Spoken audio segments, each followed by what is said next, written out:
Hi, welcome back. So today we're going to be looking at a new mechanic and talking about what I plan to do with Layer 2 finally.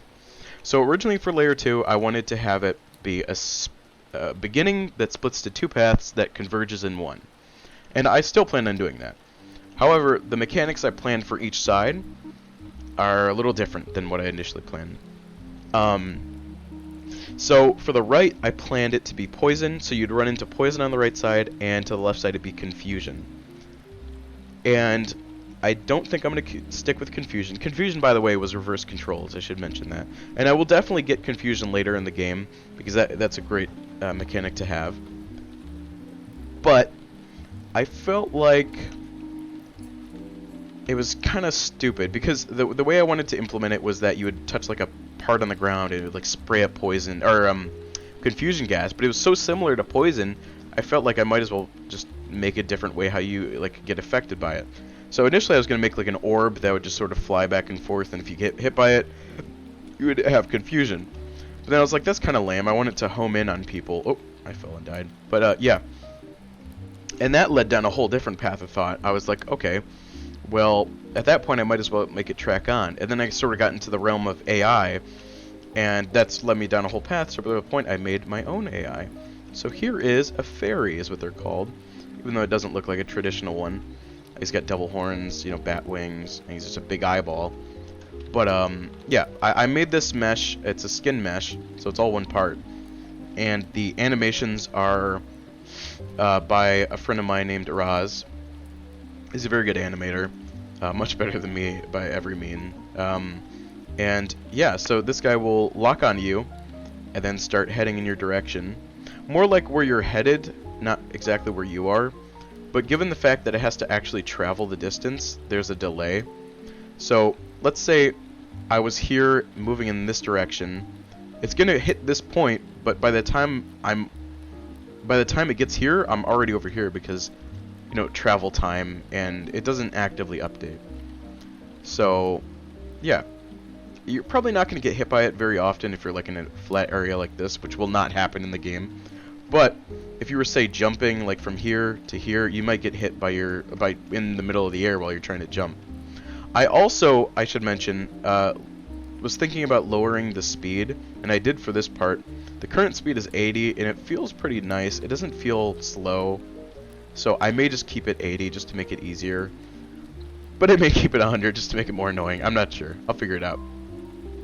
But yeah, this guy can hit you, can get stuck in other things, just a whole bunch of stuff. And currently, obviously, he can't, but when I'm done coding him in like a few days, he will be able to do that. When he hits you, I'm going to make it sort of knock you in whatever direction he was hitting you in, and apply a stun condition to where you can't move or do anything. And when he hits a wall, I will also stun him, and he won't be able to really move for a second, so you might lose him for a moment, like how I'm about to lose him here. And when he loses you, he'll actually despawn and go back to his spawn. So I sort of cleaned up that functionality already. And if you die, it does the same thing. He'll lose you and go back to his spawn. So yeah, that was... initially I was like, okay, this is cool and all, but isn't this pretty tough? Because this is all on the server, so you can't like hack this at all. So then I tried it out with a bunch of guys, and it's actually pretty performant. Now they do go all at once, and I'm going to talk about that in a second. They're a little stunned on the ground. But I like that effect, that they sort of go at different intervals. It's just Roblox physics, honestly, but I like how it looks. And you'll notice a lot of these guys sort of get stunned on the ground somehow. The detection's kind of weird right now, but that effect, like the stars over their head, is what I was going for them. See, oh, I walk away right when it happens. But yeah, the same effect is going to be applied to you. Yeah, there it is right there. And yeah, I still need to work on that, but it's pretty cool for now. Now I also want to show off what my plans are for Layer 2. This is just sort of a short segment. I don't want to waste too much time on this. But with the new guys, I realized I can't really pull off the same way I did with the right path with poison, with the left path. And I'm still a little confused on how I want to do the center, and I'll point out what I mean by the center here, this area. So the right path I like a lot, actually. You know, I still need to fix the poison, it's a little buggy, but to the left, you know, I've always had these signs. I'm going to change this up to match more accurately what they look like, unless I just keep it like that. That might be funny. But yeah, there's nothing over here yet. I still need to block it out. So what I want to do for this area is I want to have like tall pillars you sort of jump to from here to there to here, and have just a bunch of death parts down here. So if you fall at all, you'll die. And there won't be difficult jumps, it's just that you'll have to be evading the fairies back and forth, chasing after you. And then once you get over here, what I'm probably going to do is put an invisible wall that you can go through, but the AI will collide with.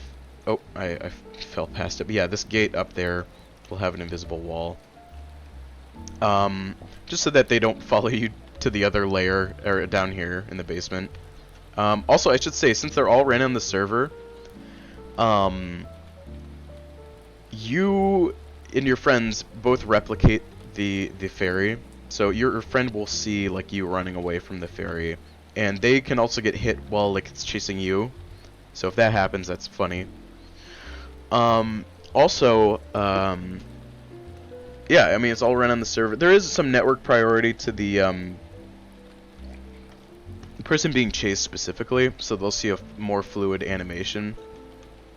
But yeah, beyond that, it's all ran on the server. I should also show something. I'm gonna pause for a second. So the last thing I want to show off really quickly is an animation that Roz made for when it hits a wall. I think it's really cool, so I just wanted to show it off. So when it hits a wall, it will be in this flying animation, and then it'll play this one, which is like him being dazed, his eyes spinning in his own head. Which the way this works is that I textured both ends of his eye to have an eye, which is very funny. I did it on accident, but it ended up being very useful for this. So yeah, I like it a lot. Also, this model doesn't have double-sided, so ignore that. But yeah, that's pretty much it. I'm gonna be off for a little bit. I need to work on college stuff and just go outside. I haven't been outside in the last few days, ever since I've been working on this. So yeah, next time I'm probably gonna be back to working on this would be like Thursday, and by the time I make another video, it's probably a whole week from now. At that point, I plan to have this whole fairy thing completely done, and ready to be implemented to the map, as well as poison fixed, so I can just get starting on the get started on the maps. I want to finish layer 2 and just go straight back to layer 1 and just wipe it. I feel like layer 2 is actually pretty easy right now, and I have no problem with that. It's sort of an introduction to mechanics, or some pretty unique mechanics for a parkour game. So I'm gonna try to simplify layer 1 a little bit more and not make it as difficult as it was before. I know that layer 1 actually didn't have too many mechanical difficulties. It was mainly just like jumps that were bullshit because your speed was so high. So I feel like if I just lower the speed and make the jumps closer so you can actually reach them now, it's probably going to be a lot more fun for people. You know, like initially this is supposed to be impossible. I do want it to be beaten. Now, as for the secret level that I spoke about that one time, I will most certainly make that nearly impossible. I have no problem with doing that because it's a secret level. But in terms of beating the actual game, I want to make it a lot sort of easier.